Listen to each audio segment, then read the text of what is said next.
There's a moment you don't notice at first.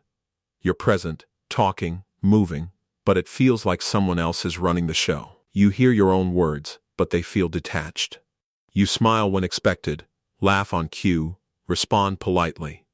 But the emotional connection is missing. Everything is slightly delayed, like watching your own life through a screen you didn't choose. The subtle dread isn't about being alone. It's about being outside yourself. Albert Camus once wrote, "The absurd is born of this confrontation between the human need and the unreasonable silence of the world." That silence isn't just external. It creeps inside. Disconnection starts when repeated effort goes unseen, when care is met with indifference, when self-expectations collide with impossible reality.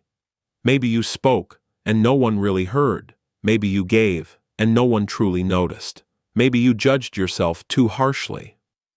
The emotional energy you once spent defending or explaining slowly withdraws, leaving a quieter, safer version of yourself. Observation feels cleaner than participation. Watching feels safer than engaging. People don't retreat because they are cold. They retreat because caring was exhausting. Every small conversation, every subtle disappointment, or every misunderstood effort accumulated like pressure behind a sealed door. Gradually, stepping back seemed gamer than pressing forward. You start watching. Not out of laziness, not out of apathy, but because the alternative feels too heavy. A comment online triggers irritation, a meeting drains you faster, a friend's offhand remark feels sharper. Each interaction tests the limits of your emotional bandwidth.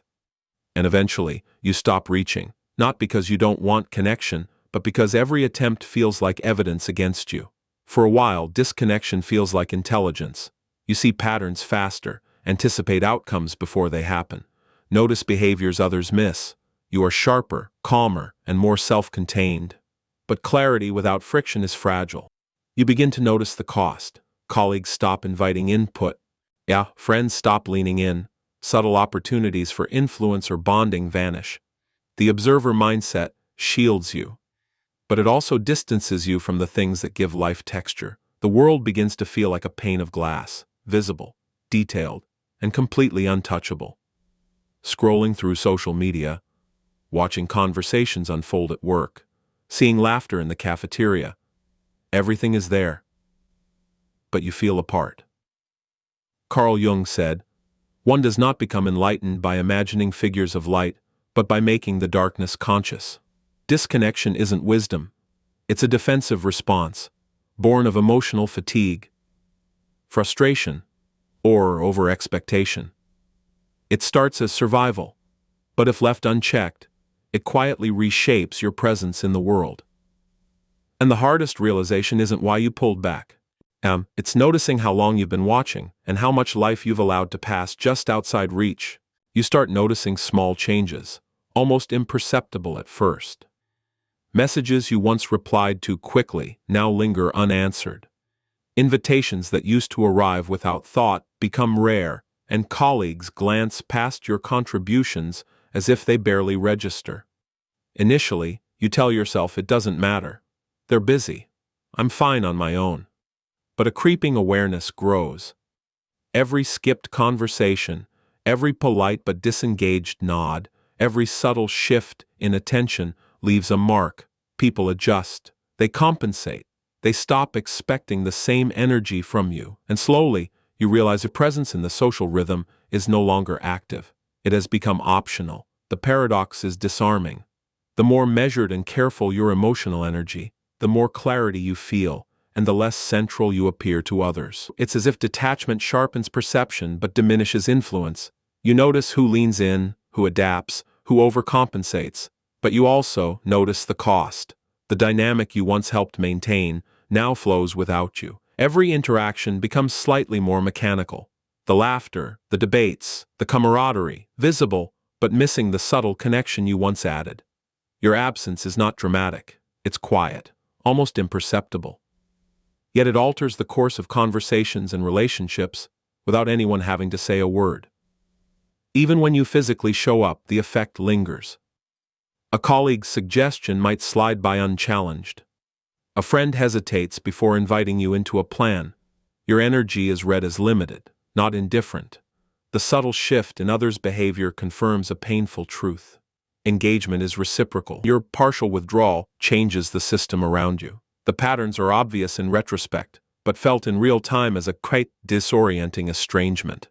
And here's the hidden cost. While the world adjusts, you begin to notice a different emptiness inside yourself. Emotional detachment, once protective, starts to flatten your own experience. Moments that used to spark curiosity, excitement, or irritation now barely register. Your clarity comes at the price of depth, your focus at the cost of feeling. The protective distance that shielded you from frustration is slowly hardening into self-alienation. And as you scan the room, or scroll through social media, or observe casual interactions, there is a subtle but insistent question lingering in your mind. What have I given up by stepping back? This realization is the hinge for what comes next. Understanding how withdrawal reshapes the world around you is only part of the story. The next challenge lies in recognizing how it reshapes the world within you, the emotional flattening, the subtle erosion of presence, the quiet price of total disconnection. The quiet you cultivated begins to press inward. You watch your own thoughts with an intensity that is both hypnotic and exhausting. Every interaction, every word, every gesture is catalogued before it even occurs. At first, it feels like control, like seeing the world more clearly than anyone else. But clarity comes at a cost. Impulses that once felt natural now hesitate, filtered through layers of anticipation and calculation. Decisions that used to arrive intuitively stall. You find yourself overthinking trivial choices, second-guessing even small gestures, and replaying past moments with relentless scrutiny.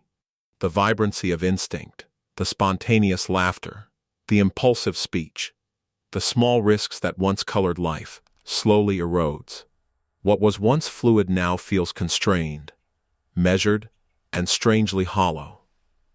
Life is still moving, yet you experience it as a series of rehearsed steps rather than lived moments. Emotional fatigue follows. Frustration blooms quietly as you notice the gap between what you know and what you feel. You recognize patterns with precision, anticipate others' reactions, and see consequences before they occur. But this insight amplifies a subtle sense of detachment.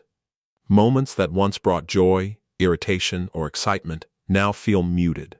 The energy you once invested in engagement has shifted inward, cycling endlessly in analysis and anticipation.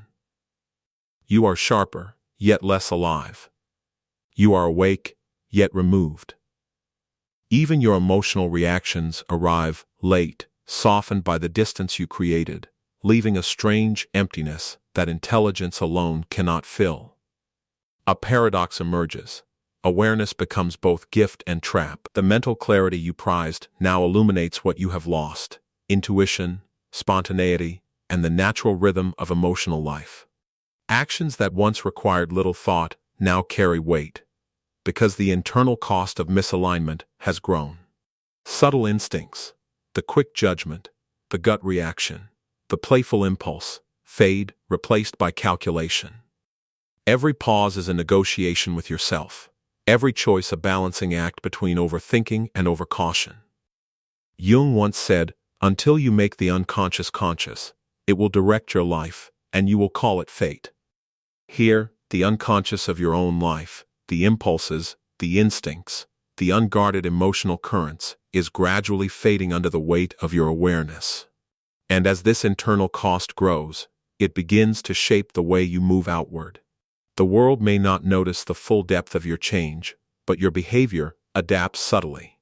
Some patterns shift in ways that others perceive. Some only affect how you interact with yourself. This quiet transformation prepares the mind for a different mode of engagement. One that will reveal itself in thought, in movement, and eventually, in subtle action. Disconnection begins to feel like control. The quiet isn't just absence. It's a space where your mind stretches, your thoughts settle, and your emotions pause. Relief spreads at first. Decisions feel lighter. Small anxieties soften. You tell yourself this is strength, a pause to preserve energy, to gain clarity, to protect yourself. For a while it works. Life feels calmer. Instinct slows, but clarity sharpens. Then a subtle tension emerges. Even as you feel safe, a quiet friction hums beneath the surface. The instincts that once guided impulsive action, fueled curiosity, and sparked energy begin to dull. Spontaneity fades. Emotional highs arrive muted. Decisions that once flowed effortlessly now feel measured, filtered through layers of anticipation. A single moment crystallizes it. You sit with a message unanswered, aware of the urge to reply, but resisting. The impulse to react, so natural, so human, is tempered by observation.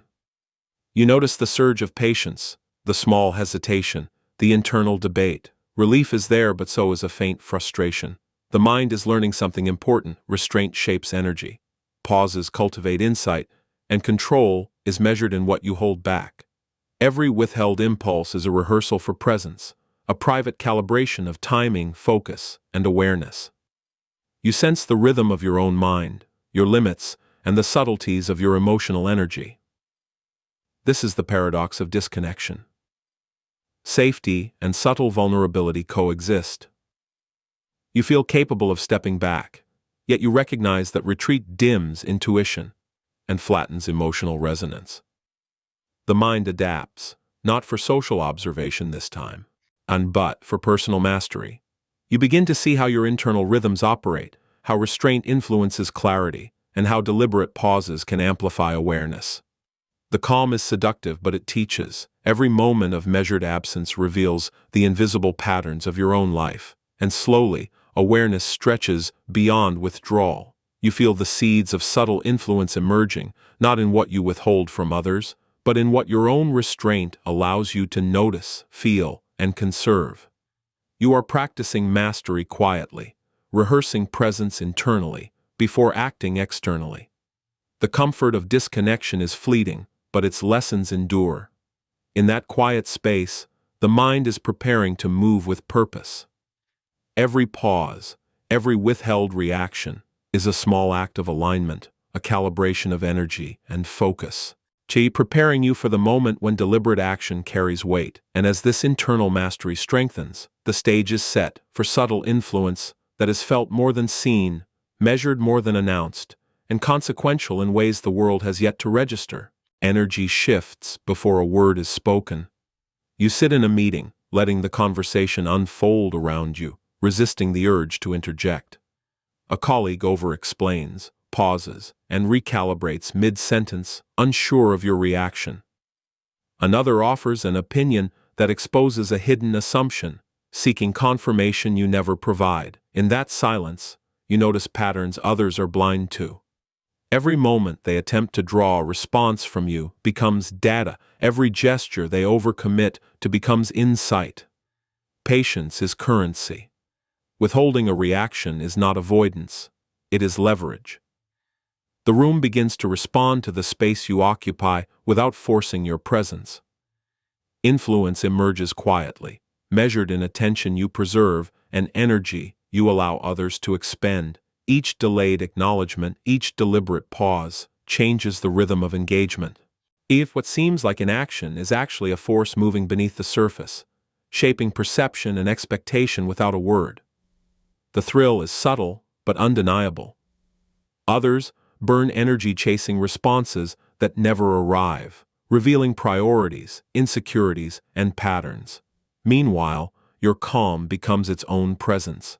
The impulses you resist, the reactions you contain, and the patience you practice allow for a level of clarity and precision impossible under constant engagement. Influence is not claimed with volume or dominance. It is felt in timing, weight, and selective action.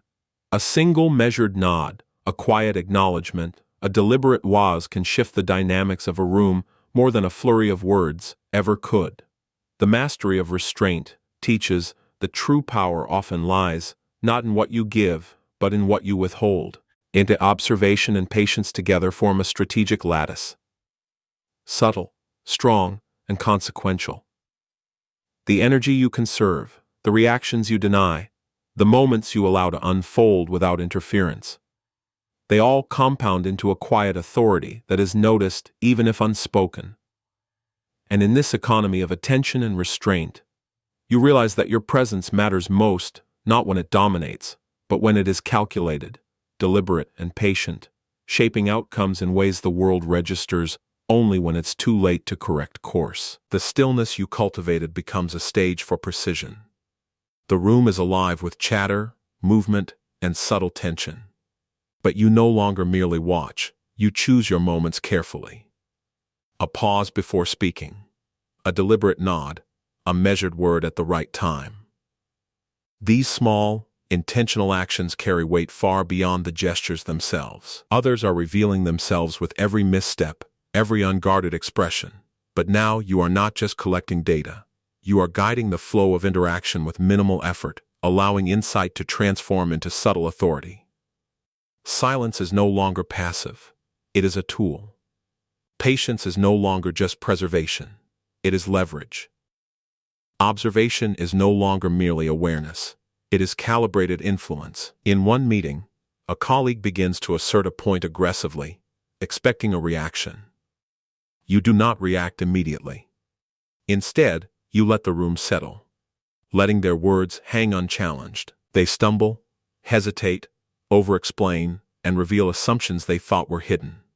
Then, at the exact moment, you interject with a simple, concise comment that reframes the conversation. The shift is palpable. Attention turns. Energy redistributes. Influence has been exerted without volume, force, or visible struggle. This is the culmination of every moment of withdrawal, every instance of careful observation, every exercise in restraint. There is a paradox here. The very habits that once isolated you now amplify your presence. The distance you maintained, the internal rehearsal of judgment and patience, all converge into actions that are deliberate, effective, and subtle. You are no longer a ghost observing life from outside. You are a force moving within it, measured, strategic, and quietly commanding. The room responds to your timing, your precision, your choice of engagement. It is influence born from patience, not coercion. Authority born from restraint, not volume. Every deliberate gesture confirms that power does not need to announce itself. It flows through the moments you choose to inhabit fully. And in that integration, the full lesson becomes clear. Disconnection was never emptiness. Silence was never passivity. Withdrawal was not avoidance. Each step, observing, conserving, rehearsing, pausing, has prepared a platform for action that is selective, intentional, and resonant. The culmination is mastery in motion, subtle, unseen by most, yet unmistakably felt by the few whose patterns you now navigate with clarity. Real power lives here, in the patient timing of engagement, the quiet weight of choice, the measured insertion into the flow of life. And it is in these moments, when the world is most active around you and your voice arrives precisely, that influence is finally complete, fully integrated, and undeniably yours. And as the room settles, as conversations resume their rhythm, you realize something profound. Influence does not always announce itself. Power is not in noise, reaction, or haste. It lives in the space you claim for yourself, in the moments you observe, and in the choices you withhold. Every pause, every measured action, every deliberate silence compounds into a quiet authority that others cannot ignore, even if they never name it. So, the next time you feel the pull to react, to speak first, or to chase a response, remember, watching, waiting, and holding your ground is not inaction. It is mastery. It is presence. And it is power in its purest, most enduring form. Because true influence is subtle, unseen, and unforgettable, and it begins in the silence you choose to keep.